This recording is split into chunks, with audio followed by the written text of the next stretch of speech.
Delighted to welcome onto the show for the very first time the president of Titan Fighting Championships. Titan FC 37 goes down next Friday night on UFC Fight Pass. That is Jeff Aronson. Jeff, first of all, great to have you on the show, man. How's all with you?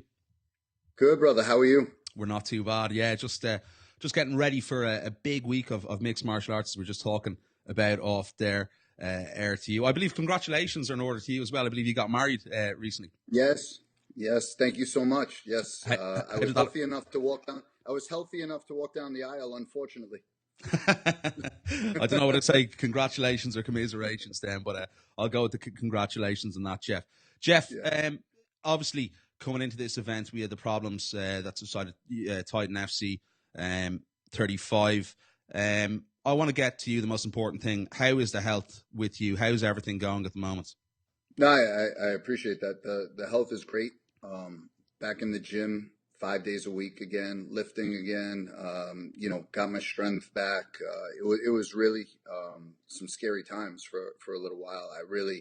There was a moment I was lying in the hospital bed and my pulse rate was over 160 and I was pouring out blood and I really said to myself, I can't believe I got to this point in my life, in this stage, and now I'm never going to see my kids get married, my daughter walk down the aisle, was just getting ready to marry the woman of my dreams. And it just, at that moment, I thought it was all over.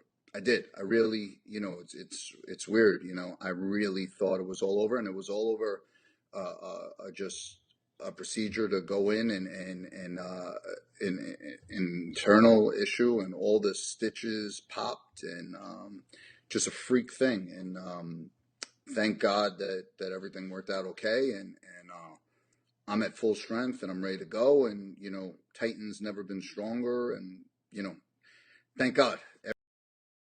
Jeff, for you, does that put everything into perspective? Obviously, what went on with Titan FC, with a lot of areas in the media, there was a lot of sensational journalism being written about what happened to you and your guys.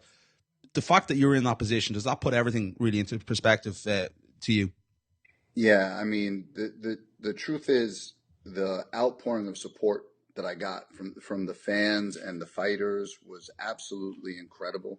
The issues that people were bringing up, and people, doing the sensationalized reporting and the bait clicks and all that, crap.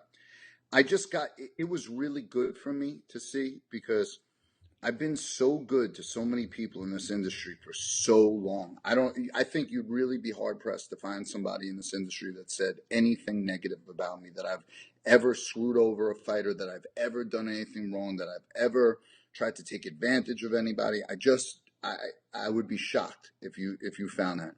And then to have reporters, saying that I didn't have surgery, that I was in financial crisis, that I mean, there was so many ridiculous things going on. You had reporters saying that I was liquidating a home. And the craziest thing was, I was liquidating a home. It was a product of a divorce from 2011 that's been on the market for 4 years. So yeah, it was there 4 years ago. Along with 6 other homes that are always on the market. So if somebody wants to pay, they can have it. So when you hear those type of things, and you hear people saying things like that, you hear all these made up rumors that literally you made them up. You didn't hear it from somebody. You sat down. You sat in your mother's basement, popping your pimples. You have access to a Twitter account, and you decided to make up some stories. I'm sure you very much know who your friends are now as well. When things like that happen to you, that was obviously a big eye opener for you as well. Yeah, it was tremendous. There are people I will not give an interview to. There are people that I will bend over backwards to do things for. There are fighters that, while I'll still have them on cards, and I'll still be cordial, and I'll do whatever I need to do, I will never forget, the things that were said when I was at my lowest point. Yeah. And good and bad. So a lot of really good things came out of it, letting me know who was really there. And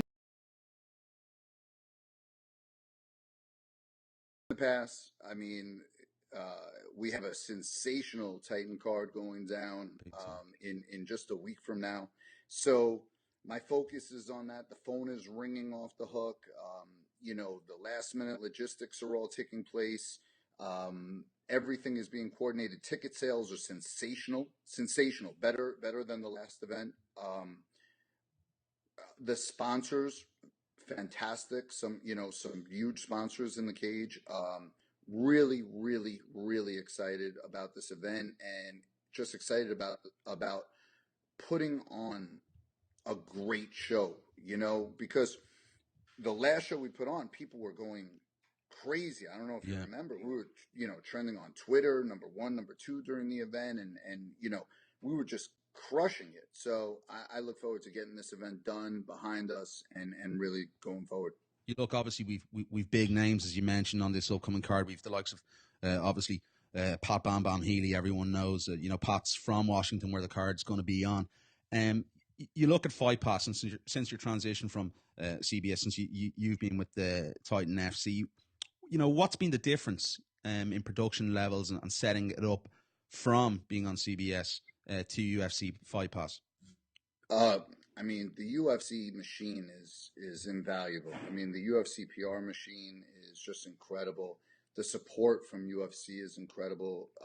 Even when I was sick, they were calling, checking on me. Lex McMahon ran over to Las Vegas when I got sick, when I was really sick, and he had a frank conversation with UFC, and they said the most important thing is let him get better. This happens, there'll be some BS for a little while, and then, go and put on a great show, and that's it.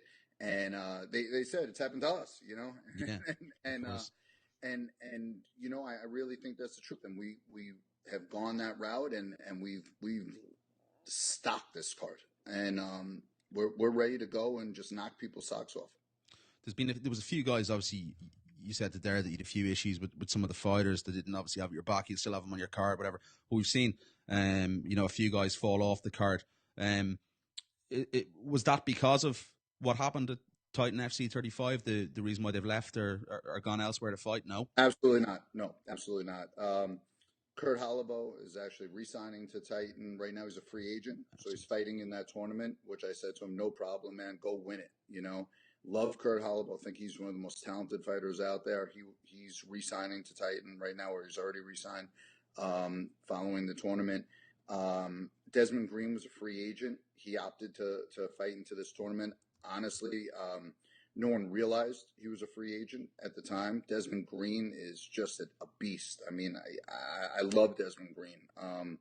He's one of those guys, same like Kurt Holloway. I wish him nothing but the best.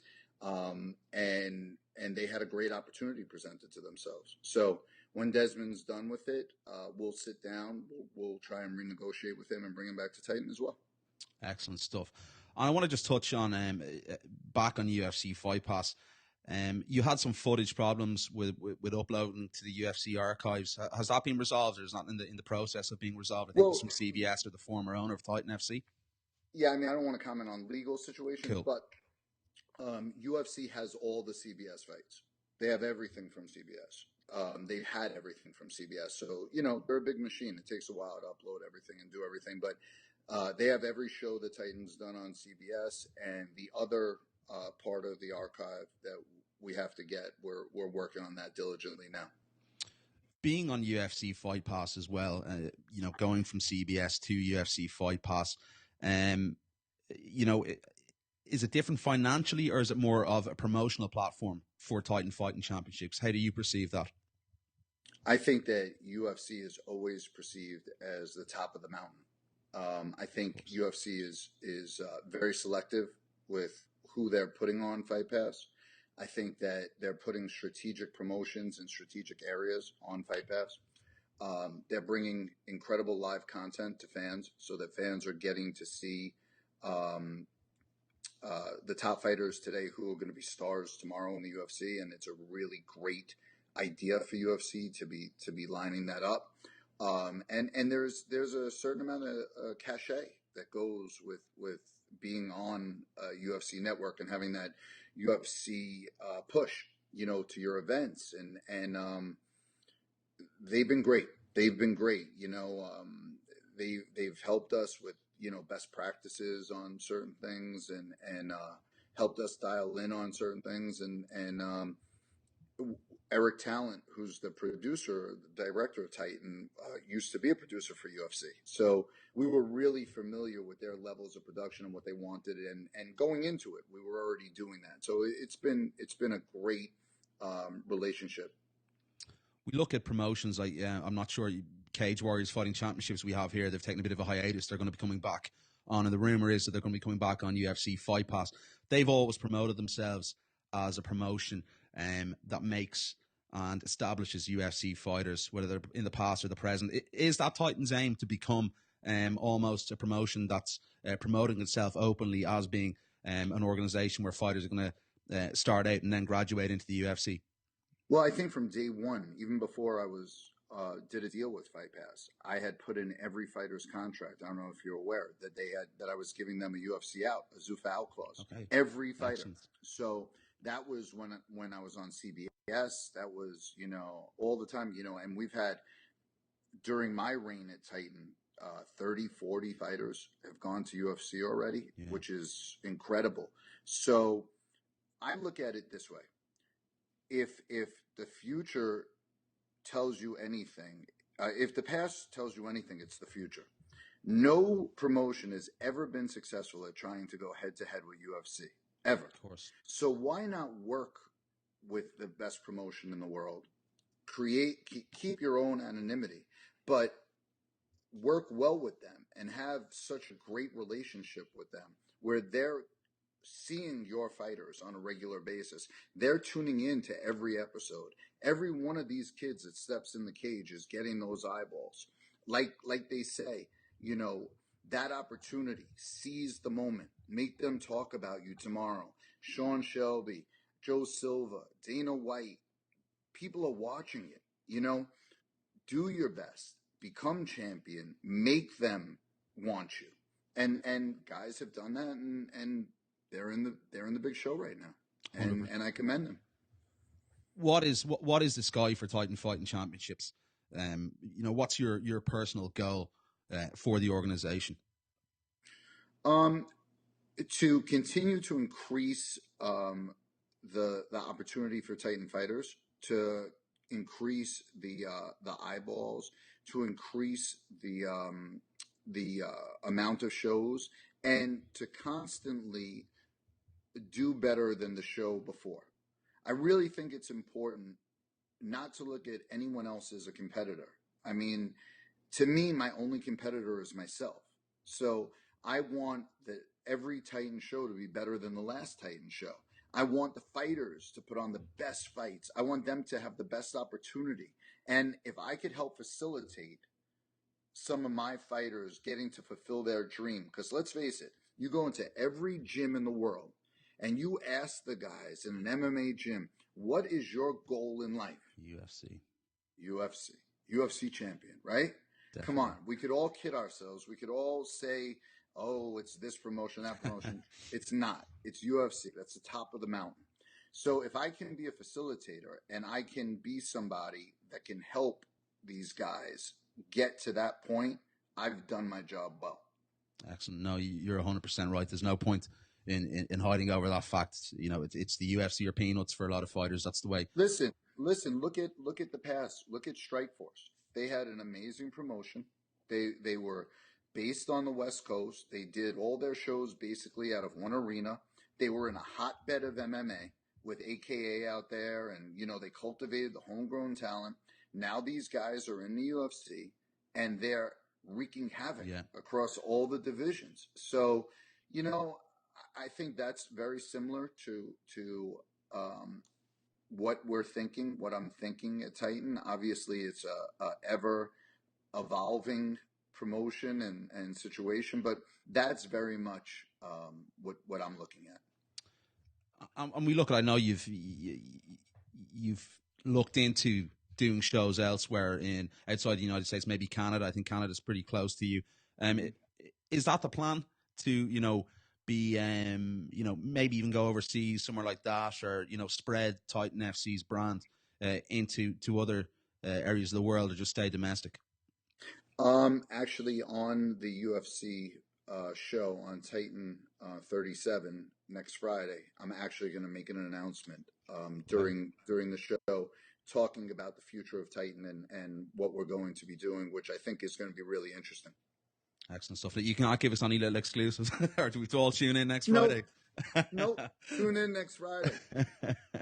Fair enough. Let's look at this card. And I was speaking to your good pal Brian, who's obviously involved with Titan FC. Brian's a great guy. He helps me out a lot. One of the best in the game at what he does. I truly mean that. There's a guy, Mr. Shorty Torres. A lot of people are talking about this kid. He hasn't even made his pro debut yet, but still people are talking about him in the US and across the world. How good is this kid, Jeff? Listen, I haven't seen Shorty Torres train personally. I have not been in the gym with Shorty Torres. I have not watched film on Shorty Torres. I want to preface all of that at this point right now. Lex McMahon has been with me for years. Managing some of the top fighters in the world. Is probably one of the most respected names in MMA management, promotion, whatever. Alchemist management. He's gone to Bahrain and watched Shorty train and been around him, and he's come back to me and said, I don't even know what to say. I don't even know what to say. He said, I watched him school UFC vets.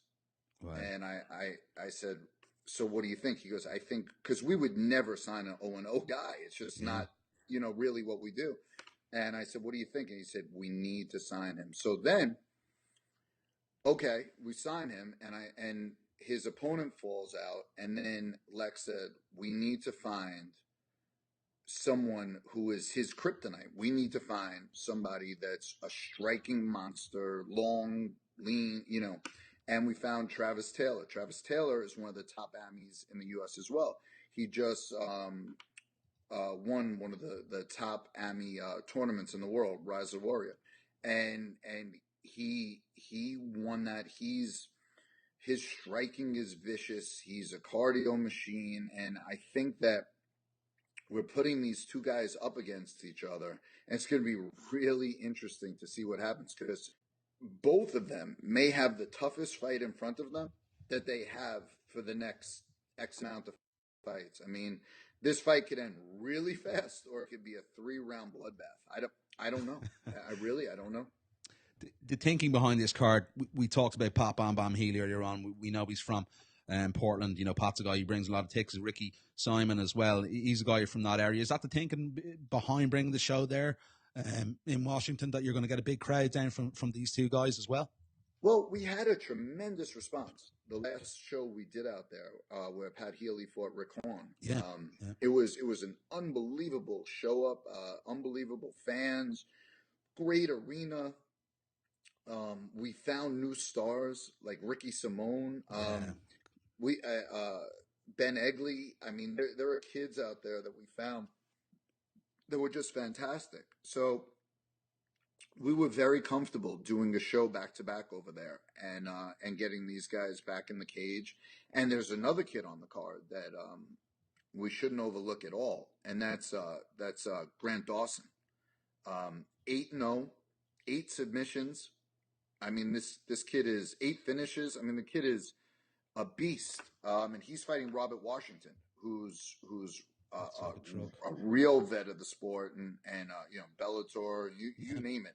This kid's for real, and we'll see what happens. But that's a real. I mean, that fight could be fight of the night. I think I look at another fight as well. Tim Elliott, a guy we've had on the show here in the past, and Pat. We've had Pat on many a time here on the show. Sure. That fight against Pedro Nobre is a really, really interesting fight. A guy who probably got released from the UFC. I think he was in the top 10 when he got released. Yeah.